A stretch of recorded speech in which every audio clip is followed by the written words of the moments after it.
spies, espionage, and war. And this is not some fiction book. This is actually real life and what happened in real life. I'm so excited because I shouldn't even say excited, but intrigued to understand this, given the situation that's happening around the world. We all want to understand, how do we gather intelligence? What is intelligence?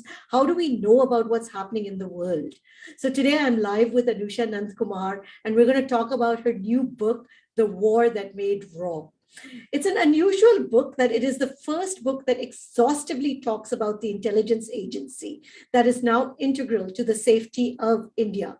It also honors the brilliant heroes Kao and Nair that remained behind the scenes and mapped out surveillance strategies for the country. The War That Made R&AW was published by Westland in collaboration with Golden Pen and is written not only by Anusha, but with another filmmaker, Sandeep, Saket. So they collaborated on this project. A lot of you probably already know Anusha, so I don't have to talk about her. She has a very popular Marathi YouTube channel, Bha Di Pa, and she's also a National Film Awardee. So many accolades. So first of all, welcome Anusha to Sipping Thoughts. We're so excited to have you here. Thank you. I'm very happy to be here. So tell us, of course, everybody is dying to know. You've written this book with Saket. Both of you are filmmakers. Why did you want to write a book? And of course, the curiosity, is this the start of some series is going on in our head? Yeah, both of us are filmmakers and we are also married. So, it was I think we took a big risk by working on this book together because it was a big collaboration. But jokes apart, we work a lot together, and we both studied at Satyajit Ray Film Institute in Kolkata, and Bangladesh and refugees and all of that was a big part of our studying. When we were studying, that was all around us, and we would talk about it. And so there was always a curiosity around Bangladesh and stories that we heard about the liberation. And Sandeep actually is he did his history honors from Hindu College, and he always had that the inclination towards telling those kind of stories. So I think it just started from there. We got talking, and then we realized we don't know much about our intelligence agencies. We don't know much about India's wars also. So, and then one day while jamming, we realized, this is like such an interesting journey for the formation of RAW and their first big victory, which came literally 2.5 years after their formation, which was the liberation of Bangladesh. So we just started doing research on it, and then you know how that happens. Once you start get going with something, you just jump into it, and we found a lot of things. And we didn't know what to do with that material, honestly. We were thinking maybe it's a film, maybe it's it's a series. What do we do with this? But at that time, we were working closely with Mr. Hussain Zaidi. And he kind of pushed us. He said, there's too much material and you guys have done a lot of work. So why don't you collate it and make a book? And the first thought is we don't know anything about writing books. We love reading them, but how does one even begin to write a book? So he said, no, just go for it. Write it instinctively, write it how you know. And hence the structure, we knew only how to write films. So, and hence that's the way we approached it. And it seemed to be working. Whenever we would hand out some chapters, there would always be curiosity, oh, what happens next? So that's how the journey started. Beautiful. So how was it working as husband and wife? We work a lot together, actually. So I think we found a rhythm. Sandeep usually he contributes a lot to the story angle of it. I work a lot on the structure bit of it, and then we just exchange notes to see what's working, what's not. So there's a rhythm that we've established when it comes to writing.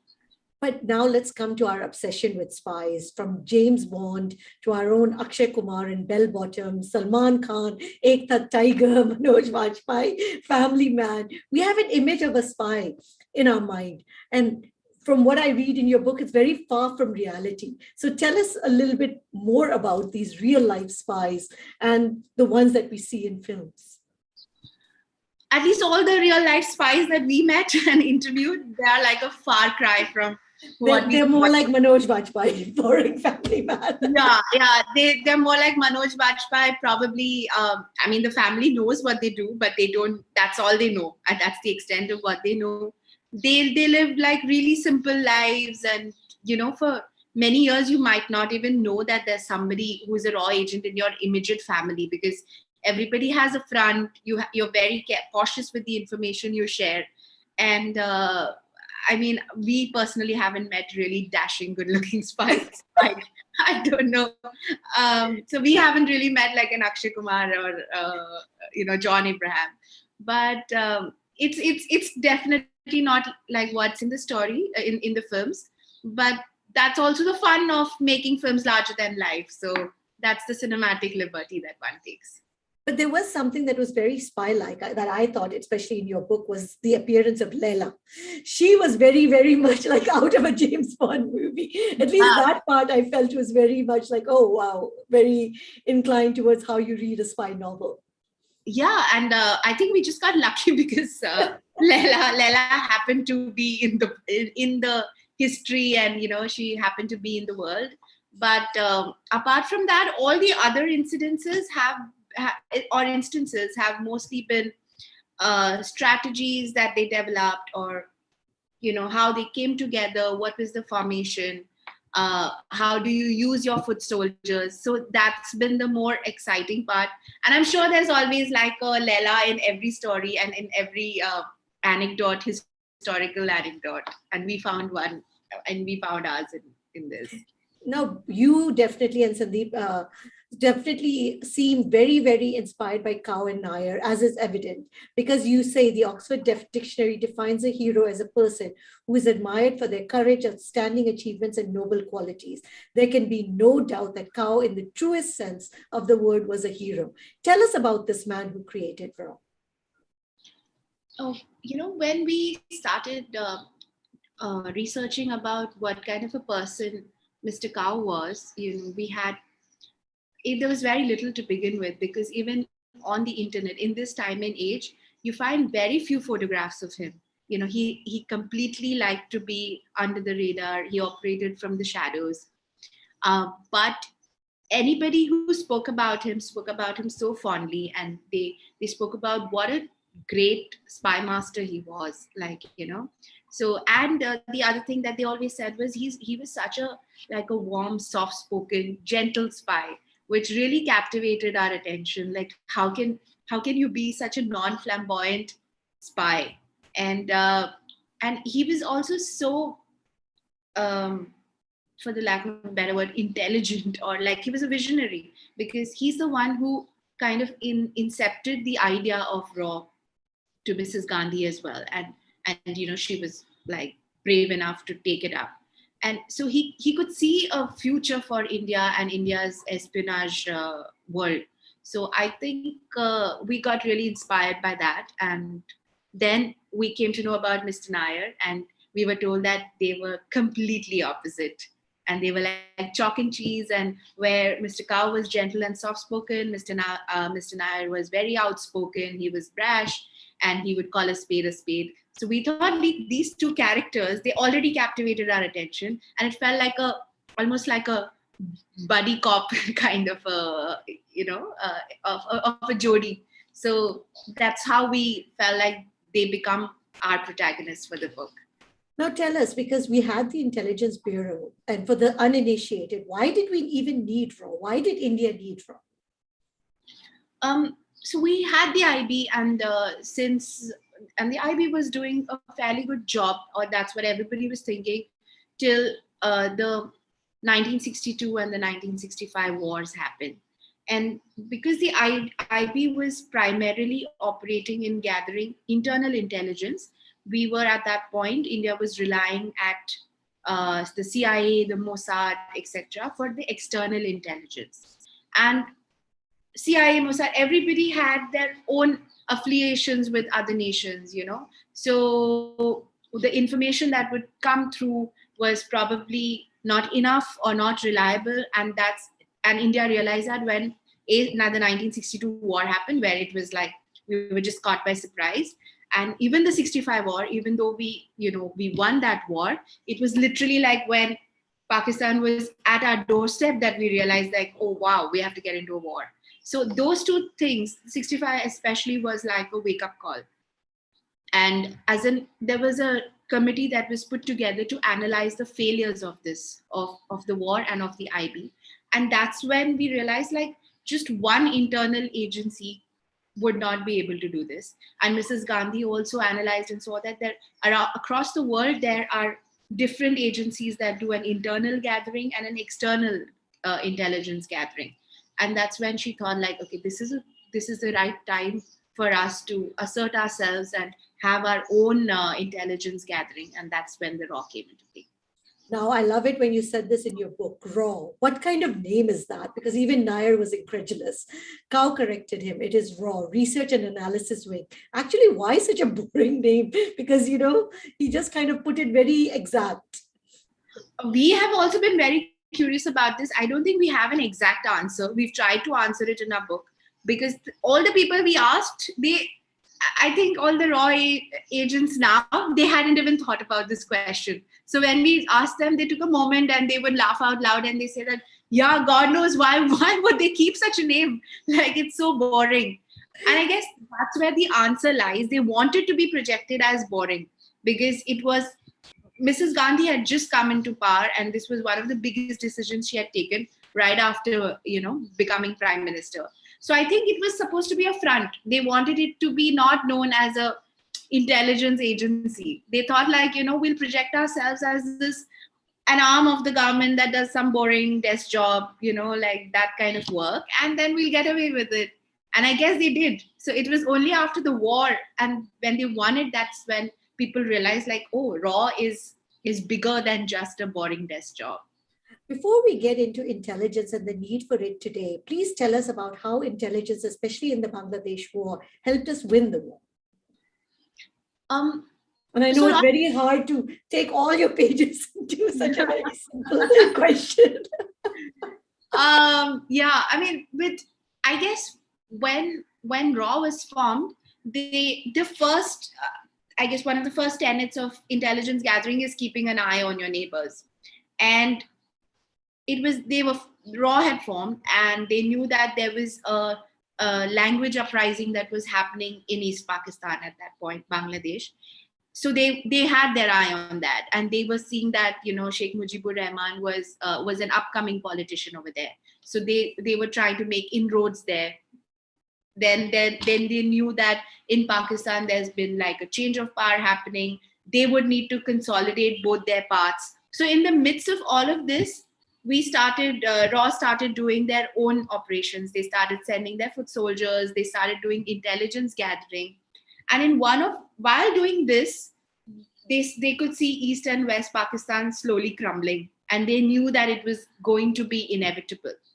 But, and of course, what happened was in March, there was like this big uprising. Mujibur Rahman was arrested, the civil war started in East Pakistan. And India knew we had to step in, but we weren't ready. Monsoons were coming and we didn't want to repeat the mistakes of the 1965 war. So we needed to be absolutely sure because it was also a war that India needn't be involved in. It was a war between the West and East Pakistan. We just happened to be in the middle. And then, of course, the influx of refugees forced us to kind of take a stand because our resources were being depleted. But we still needed those 6 months. So while the military took those 6 months to kind of, come up with strategies for on ground, it was RAW and especially Mr. Kao and Mr. Nair who came up with different other strategies to keep like a psychological warfare going and, to buy time so that our army, navy, and all our armed forces could find their time and finally take that decision of, okay, now we'll get into this war and we'll win it. So that's how, I mean, in a nutshell, this is what No, we but you did. explain it very well in your book and how important they were, that without them, it was possible that we would not have won the war. And I want to come back to now the psychological warfare that you talk about, especially now, because media and media management, espionage, counter-espionage, information and misinformation, it's bloody complicated. Yeah. So I think the two biggest contributions that Raw did for the war was one, like the guerrilla warfare that they did, which was, the training and the forming of Mukti Bahini. They supported the rebels who, like, they were all the refugee rebels who wanted to fight back, and Raw kind of trained them and give them that kind of support on the ground. And with psychological warfare, it's basically, like, in a kind of media and information management. So Raw, I think, found a very interesting way to do like a Chinese whispers web, where something that would be just a small number would then just be blown up, and the information would be passed around and made credible enough. Like, for example, there was uh, we were all it was towards the end of the war, and we had almost won everything. Only Dhaka was remaining, and they had to the fastest way to get to Dhaka would be to airdrop soldiers. And there was an airdrop that happened successfully at Tangel, which is very near Dhaka. 500 soldiers were dropped, but somebody in Raw had the foresight to take up a file picture where there was a battalion of 5,000 soldiers that were dropped, and 500 became 5,000. It went to the BBC. The BBC relayed it. So people were like, oh, if the BBC is saying it, that must be credible information. That demoralized the Pakistani soldiers, and then they already thought they had lost the war. So this is one example of psychological warfare that they did. But they also kept the narrative up of how they don't want to be a part of the war, and they didn't want to be seen as the aggressor. So a lot of different information was given out to make sure that it was also PR in a way, to say that India is not the one starting this war. We've just been dragged into it, and now we have to finish it. So And it's beautifully explained in your book. But one question always comes up, especially now fast forward to today. How important is Raw today for us? I mean, it's very important because we are always taken by surprise by, at least we as civilians feel like we've been taken by surprise with all of these geopolitical changes that are happening, and which nation is aligning with whom, what is happening. And we are in such a precarious situation when it comes to our neighbors. There's so much of aggression. We don't have the best of relations with most of our neighbors. So intelligence gathering is of essence, and it's always going to be it's going to be always going to be very valuable. So I mean, we need a very strong intelligence gathering agency, that's for sure. I know, because there's a lot, of course, always comes up into the press about a lot of ills plaguing Raw or IB or any of the other. So you're always wondering, how effective are these? Especially these days, we ask, because of so much conflict happening in Afghanistan, the Taliban, all the stuff. How come none of the intelligence agencies predicted what was going to happen? Is this just a failure worldwide? Yeah, I guess it is, because I mean, in a way, everybody knew it's going to happen, because that was one of also Joe Biden's campaign promises, that he's going to withdraw troops, and he did that. But I don't think anybody predicted the speed at which it's going to happen. And they also didn't realize, like, and India is aligning with the Northern Alliance, and we bet on the wrong horse. We thought, like, they would be capable of pushing the Taliban away, but of course nobody was capable of that, not even the US. So the speed at which it happened has definitely it's a colossal intelligence failure, and worldwide. No, because everybody is asking, we've got all this intelligence, all this surveillance, how could we not know how strong Taliban was? Yeah, it's a very big question. I think I would also like to know, how could we not know how strong they are? Like, I think we kind of thought that the US is going to continue that war, and we were kind of banking on them. And when just one fine day they said we're done with this, and we hadn't kind of figured our path out. So when they got done with it, we didn't know what to do, and then the Taliban just came and it's Question. swept in, and yeah. Because one of the things that I mean actually hit me when I was reading your book, you say conflict is the very essence of human nature. And as men fight, so do countries.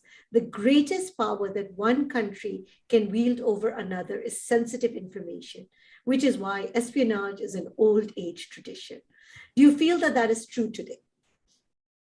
That is true. I mean, that's what keeps even the internal politics and political situation going, right? Like, there's so many things change, so many partnerships are formed, so many alliances are broken, and a lot of it has to do with what sensitive information we have over whom.